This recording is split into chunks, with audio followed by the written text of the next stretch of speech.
जितिया व्रत कथा सियारिन और चिल्होरीन की। मित्रों, आप सभी को जीवित पुत्रिका व्रत का हार्दिक शुभकामनाएं।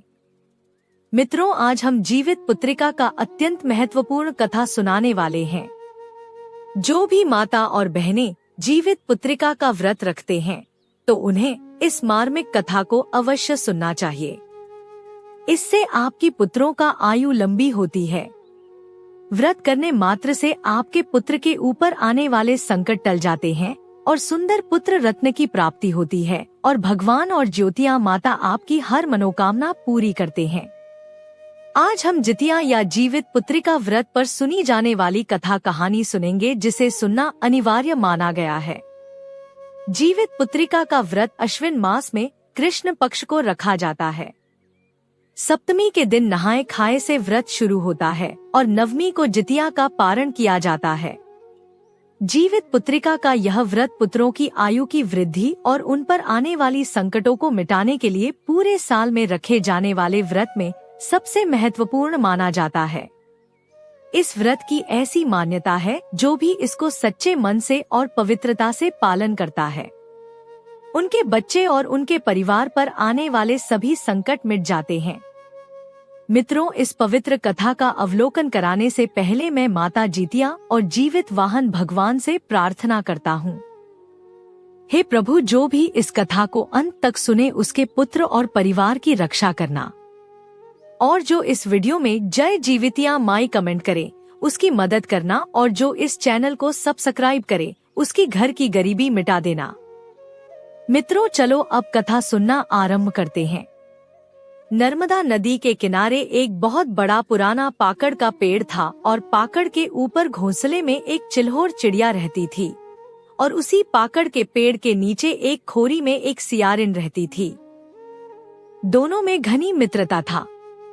नीचे से सियारिन और ऊपर से चिल दोनों आपस में बात करते रहते थे। जैसा आप जानते हैं कि सतयुग के समय में पेड़ पौधे भी वापस बात करते थे, सभी प्राणियों की भाषा समझते थे। चिल्होर, कौवा, गाय, कोई भी पशु पक्षी मनुष्य की तरह बात करते थे और एक दूसरे का भाषा सभी लोग समझते थे। तो उसी तरह चिल्होर और सियारिन जो थी एक दूसरे से उसी की तरह बात करते थे। तो मित्रों, जो चिल्होर चिड़िया थी वह ऊपर डाल पर अपने घोंसले में बैठी थी और सुबह सुबह का समय था। सियारिन जो थी नीचे अपना खोर में थी। तभी चिल्होर चिड़िया नदी की ओर देखा और सियारिन से कहती है कि बहन, आज का दिन कुछ अलग है। तब सियारिन बोली, क्या है बहन आज का दिन अलग? चिल्होर चिड़िया बोली, बहन, नदी की ओर बहुत भीड़ लगा हुआ है। मित्रों, सियारिन बोली, किस चीज का भीड़ है बहन? चिल्होर चिड़िया कहती है, अरे बहन, यह तो मुझे भी पता नहीं है। एक काम करो, थोड़ा जाकर पूछ लो, क्योंकि बहन तुम नीचे हो, तुम्हारे 4 पैर हैं और तुम आसानी से चली जाओगी, इसलिए तुम जाओ और जाकर पूछ कर आओ, मुझे इसके बारे में बताओ। सियारिन कहती है कि बहन, यदि हम मनुष्यों के झुंड में जाऊंगी तो वह लोग मुझे मार मार के तो कचूमर बना देंगे, मेरा टांगे तोड़ देंगे, मेरा हड्डियां पसलियां बराबर कर देंगे, मेरा प्राण ही निकल जाएगा, तो जाने से क्या फायदा। चिल्होर कहती है कि तो ठीक है बहन, मैं जाती हूँ और देखती हूँ और जाकर पूछ कर आती हूँ। वह चिल्होर घोंसले से निकलकर और उड़ती उड़ती नदी के तट पर चली जाती है। पर जहाँ भीड़ था वहाँ पर गई तो देखती है कि वहाँ ढेर सारी औरतें थी। कुछ औरतें नदी में डुबकी मार मार के नहा रही थी, कुछ औरतें नहाने के बाद पूजा कर रही थी। वहीं पर एक बूढ़ी माँ थी। तो बूढ़ी माँ से चिल्होर चिड़िया कहती है कि बूढ़ी माँ, कौन ऐसा व्रत है जो इतने सारी महिलाएं का भीड़ है, इसमें एक भी पुरुष नहीं है। बूढ़ी माँ बोलती है, चिल्होर रानी, तुम नहीं जानती हो, यह मनुष्य में महिलाएं अपने पुत्र के लंबे आयु के लिए करते हैं। अश्विन मास कृष्ण पद सप्तमी के दिन नहा खाकर और अष्टमी के पूरे दिन निराहार निराल उपवास रहती हैं। यह व्रत जितवाहन का नाम से व्रत की जाती है। पूर्वजों से लोग करते आ रहे हैं। और हम लोग भी करते हैं। तब चिल्होर चिड़िया बोली, इस व्रत को करने से किस फल का प्राप्ति होता है, मुझे बताइए बूढ़ी माँ।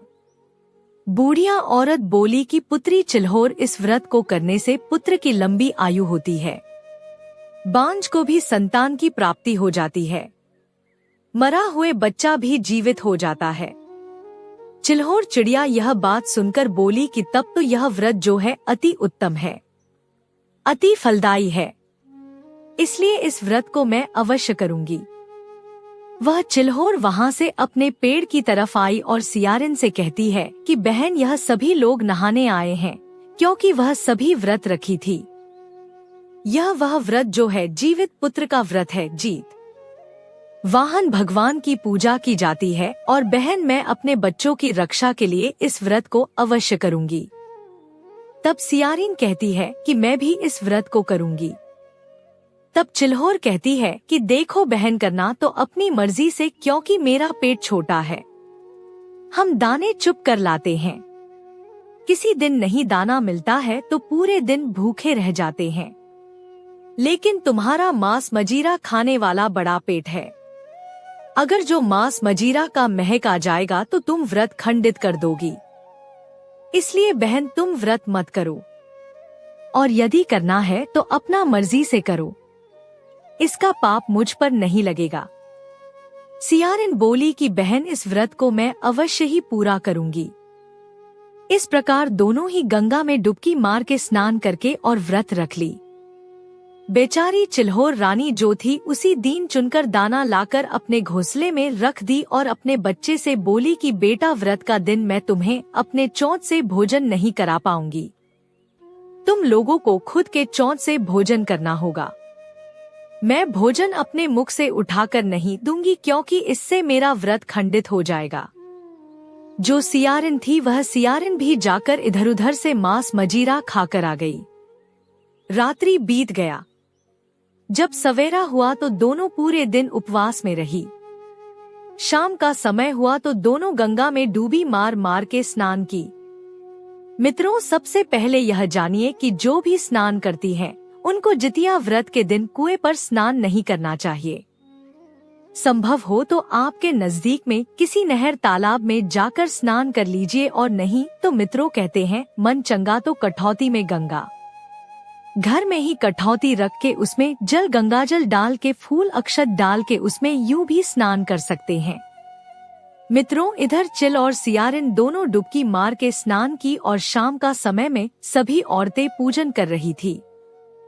उसी जगह जाकर चिल्होर बैठ गई और सियारिन थोड़ा छिप के बैठकर कहानी सुनने लगे। पंडित जी जो थे कथा सुना रहे थे। चिल कहानी को सुनती हुई आनंदित हो रही थी और कहानी को अंत तक सुनती जा रही थी, लेकिन जो सियारिन थी वह कहानी को सुनते सुनते सो गई। उसने कहानी को अंत तक नहीं सुन पाई थी। जब कथा पूरी हुई तब कथा सुनने के बाद चिल अपने घोंसले में चली गई और सियारिन जो थी अपने खोडर में चली गई। खोडर में जाने के बाद सियारिन का मन ललच रहा था, क्योंकि उसी गांव में एक व्यापारी जी का नौजवान हट्ठा कट्ठा बेटा मर गया था, और जब मरा था तो बारिश होने के कारण उसका शरीर पूरा जल ना सका था, आधा जला था और आधा कच्चा था, और जोरों से पछुआ हवा चल रहा था और हवा के सहारे सियारिन को उसका महक लगा। प्रिय दर्शकों, जब सियारिन को महक लगा तो सियारिन का मुंह छटपटाने लगा। वह सियारिन सोचती है कि आज तो लगता है मृत घाट में कोई अच्छा व्यक्ति मरा है, मांस का महक आ रहा है, आज तो जी भर के भोजन करेंगे। दिन भर का भूखी थी, रात हो चली थी। तब सियारिन चिल्होर से पूछती है, चिल्होर बहन क्या कर रही हो? चिल्होर रानी बोली, बहन कुछ नहीं, बस अपने बच्चे के पास बैठी हूँ। चारों तरफ क्या रीति रवैया है और भगवान का लीला देख रही हूँ। कुछ देर बाद फिर से सियारिन बोली, चिल्होर बहन सो गई क्या? चिल्होर बोली और कहने लगी है कि बहन अपने बच्चे के पास बैठी हूँ, भगवान का लीला देख रही हूँ, चारों कोना निहार रही हूँ, रातें काट रही हूँ, भगवान का ध्यान लगाई हुई हूँ। चिल्होर सोचने लगी कि अरे यह तो तीसरी बार पूछ रही हैं। लगता है कि उसके मन में कुछ तो चल रहा है। यह सब समझकर सोची कि इस बार सियारिन के बुलाने पर नहीं बोलेंगे। उसके बाद फिर से सियारिन बोली, बहन सो गई या जागी हुई हो। चिल्होर ने धीरे से अपने बच्चे को बोली, कुछ मत बोलना, तुम लोग चुप रहो। इस बार चिल्होर चुप रही। प्रिय दर्शकों, चिल्होर के ना बोलने पर सियारिन खोडर से चुपचाप से निकल गई और निकल के मृत घाट पर चली गई। इधर चिल्होर सब कुछ अपने घोंसले से देख रही थी। सियारिन मृत घाट पर पहुंचकर उस आधी जली लाश को उसने खूब लबालब खाया और पूरी मस्त होकर अपने खोडर में आकर बैठ गई। यह सब देख चिल्होर मन में भगवान से कहती है कि हे भगवान, यह व्रत को खंडित किया है, इसका भगवान आश्रय पूरा मत करना। हे भगवान, छी छी, राम राम, कितना गंदा काम किया है। व्रत में भी भोजन कर ली और बोलेगी कि हम व्रत में हैं। हे भगवान, मुझे क्षमा करना, यह तो गलत की है। मन ही मन सोच रही है, जिससे उसका हृदय कांप रहा है। सियारिन अपने खोडर में बैठ कर के पटपटर पगराने लगी। उसके बाद चिल्होर कहती है कि बहन, क्या पटपटा रही हो। सियारिन बोली, अरे बहन, क्या बताओ, भूख से तो मेरा प्राण निकला जा रहा है। मेरा पूरा हड्डियां टूट रहा है, पेट में तो उबाल मार रहा है, बस मेरा प्राण ही निकलने वाला है। भूखी हूँ इसलिए हड्डियां पटपटा रहा है, प्राण मेरा लगता है निकल रहा है। उसके बाद भगवान का स्मरण करते हुए चिल्होर कहती है, वाह, मैंने तो खुद अपने आंखों से देखा कि तुमने भोजन किया है मृत घाट पर जाकर। कुछ देर के बाद फिर से सियारिन पटपटाने लगी और चिल्होर से पूछा, अरे बहन, सुबह होने में अभी देर है क्या। चिल्होर कहती है, हाँ बहन, अभी सुबह होने में देर है, कुछ समय बाद सुबह हो जाएगी। प्रिय दर्शकों, सुबह होने के बाद सियारिन और चिल्होर दोनों गंगा जी में स्नान करने गई। सियारिन ने स्नान करने के बाद मृत घाट पर गई और बची खुची मांस जाकर भोजन कर ली। और चिल्होर ने स्नान करके और सुबह में जो गंगा के किनारे महिलाएं व्रत रखी हुई थी नहाने के बाद, वह व्रत कथा को सुन रही थी। वही चिल्होर बैठ गई और बड़ी श्रद्धा से हर शब्द सुन रही थी। उसकी आंखों में भक्ति की चमक थी। सियारिन भी बैठी रही, पर भीतर ही भीतर उसके मन में ग्लानि और डर बैठा था। यदि किसी को पता चल गया कि मैंने मांस खाया है तो सब मेरा उपहास करेंगे। दिन ढलते ढलते कथा समाप्त हुई। स्त्रियां प्रसाद ग्रहण करने लगी। चिल्होर ने नियम के अनुसार पास के एक ग्वाले से दूध मांगा। ग्वाले ने पत्ते के दोने में दूध दिया।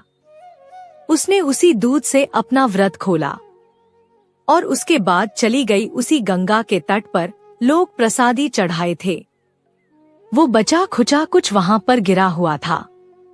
तो चिल्होर प्रसाद अपने चोंच में लेकर घर आई और बच्चों को बोली, आओ बच्चों, तुम्हारे और अपने लिए भोजन लाई हूँ, खा लो। उनको भोजन खिलाती है और आराम करती है।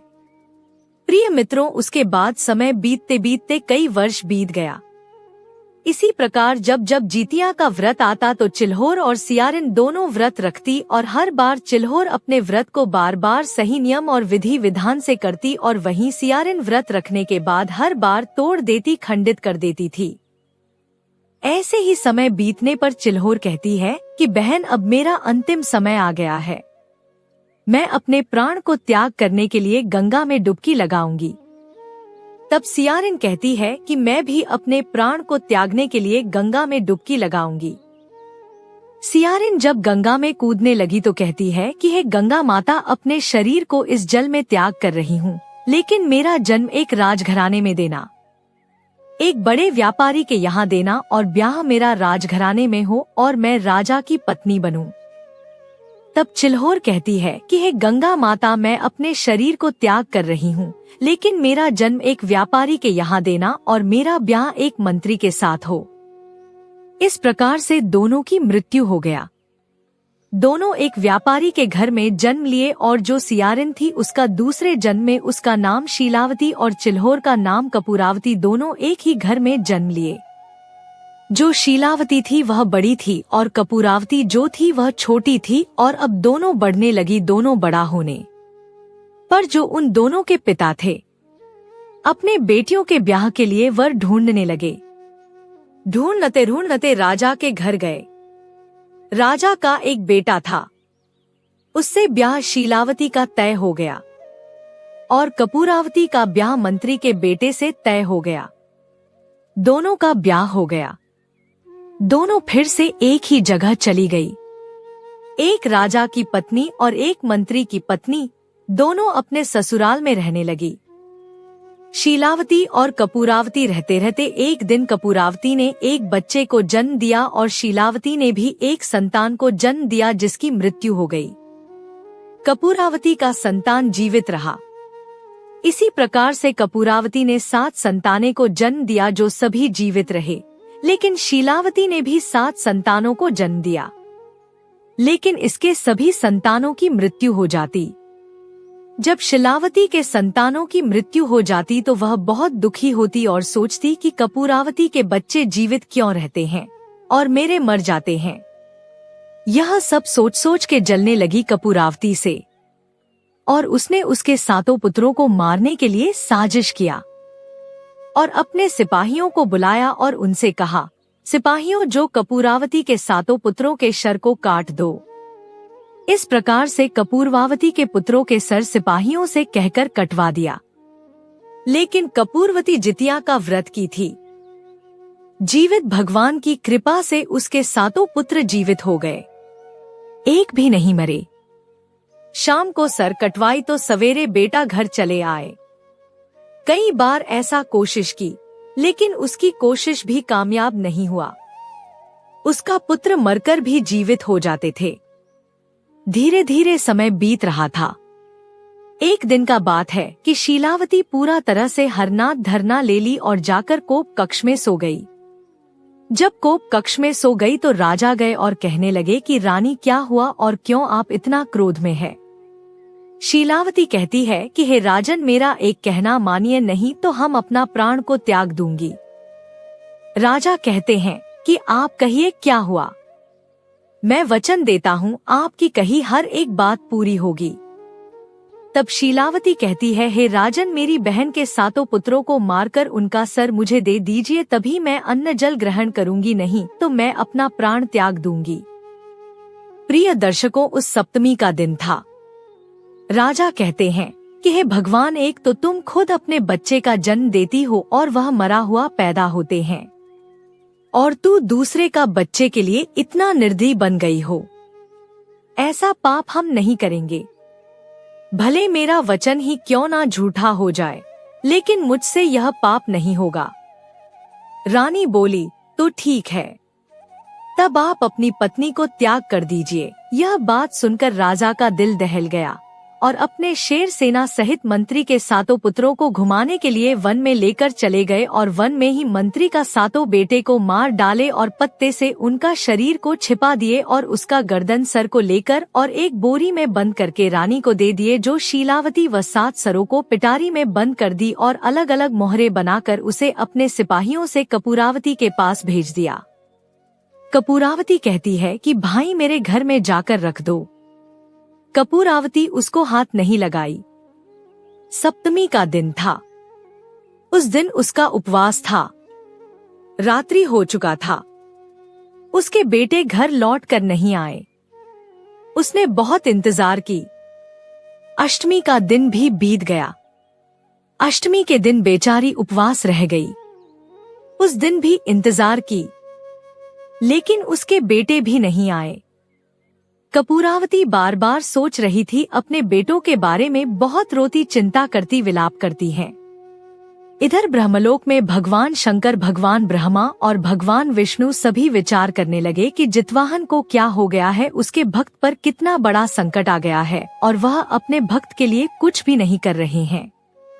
यदि यह संकट आज नहीं टला और यदि उसके पुत्र जीवित नहीं हुए तो क्या कोई माँ और भक्त व्रत रखेगी? यह तो अनर्थ हो जाएगा। तब तीनों ही भगवान जीतवाहन के पास जाते हैं। जीतवाहन ध्यान पर थे।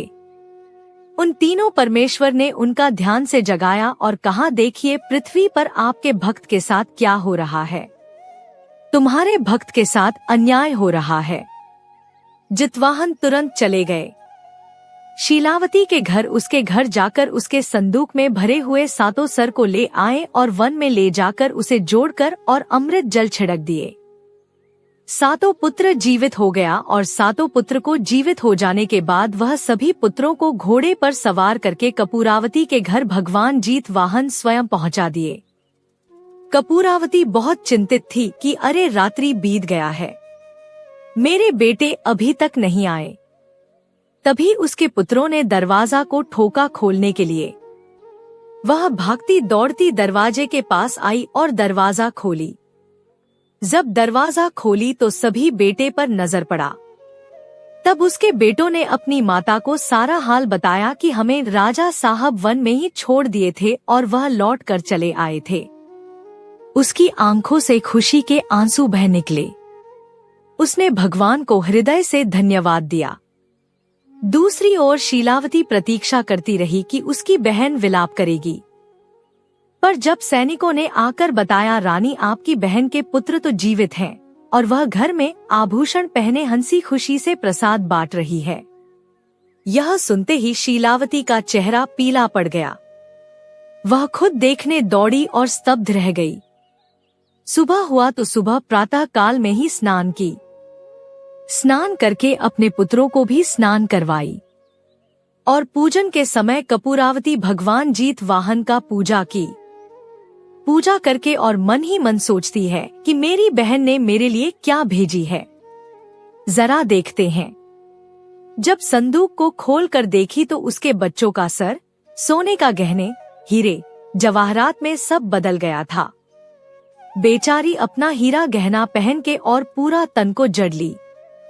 बड़े बड़े सोना चांदी थे, हीरे का हार था, उसके बेटे के लिए सोने का कड़ा था और यह सब जीतवाहन भगवान का कृपा है। वहां से रानी चुपचाप चली गई और घर आकर एक चिट्ठी लिखी।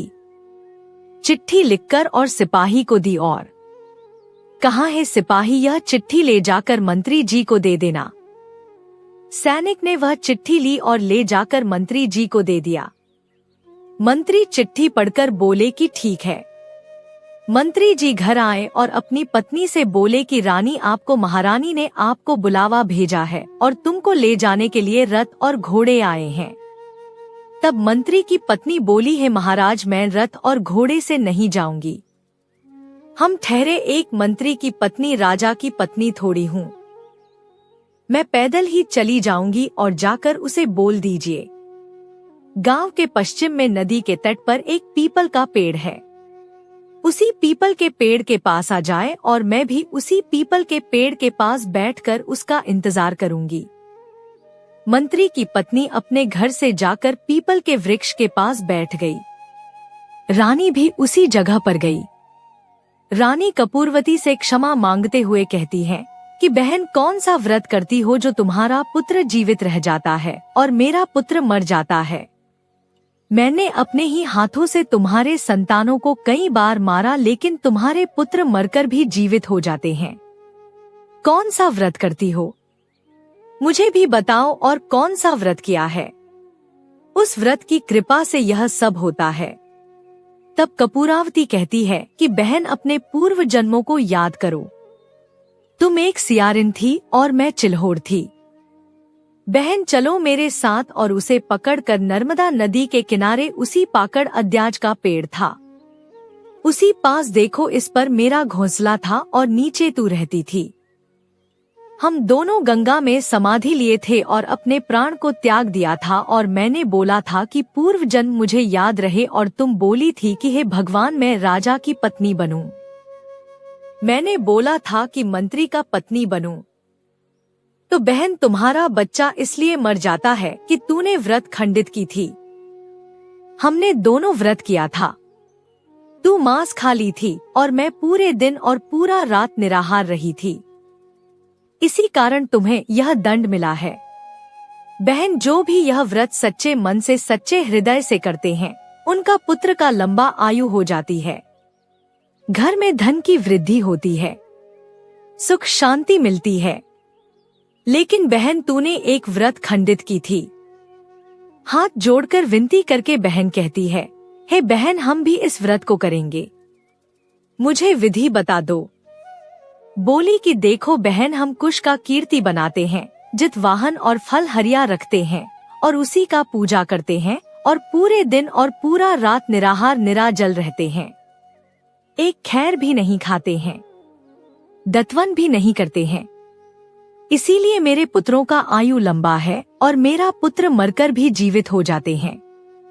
बोले ठीक है बहन, हम भी व्रत करूंगी। धीरे धीरे समय बीतने पर फिर से अश्विन मास आया। कृष्ण पक्ष का सप्तमी के दिन दोनों बहनें गंगा में जाकर स्नान की। स्नान करके और अष्टमी के दिन नियम अनुसार व्रत रखी। दोनों बहनों एक साथ पूजा की, व्रत तोड़ी। व्रत तोड़ने के बाद सुबह और शाम को जितिया का व्रत कथा पूरे मन से सुना। धीरे धीरे समय बीतने पर शीलावती को भी पुत्र जन्म लिया तो जीवित रह गया, और फिर से कपूरावती का भी एक पुत्र हुआ। धीरे धीरे शीलावती को 2 पुत्र हो गए और सब जीवित रह गए, और कपूरावती को एक ही पुत्र फिर से हुआ तो दोनों बहनों को पुत्र जो था जीवित रहने लगा। कपूरावती को 8 पुत्र और शीलावती को 2 पुत्र और सब जीवित रह गए। तो प्रेम से बोलिए जितवाहन भगवान की जय, जिया माई की जय। तो प्रिय दर्शकों, यह था चिल्होर और सियारिन की कथा। इस कथा को सुनकर और चिल्होर रानी को प्रणाम करना चाहिए, सूरज देव को प्रणाम करना चाहिए और भगवान से हाथ जोड़कर विनती करके ध्यान लगाकर अपने पुत्र के लंबे आयु के लिए कामना करना चाहिए। तो आइए हम सब मिलकर भगवान जितवाहन और जीवित पुत्रिका माता से प्रार्थना करें, हमारे बच्चों को दीर्घायु प्रदान करें, परिवार में सदा सुख शांति बनाए रखें और हर माँ की गोद को संतान सुख से भर दें। प्रेम से बोलिए जीवित वाहन भगवान की जय, जीवित पुत्रिका माता की जय हो।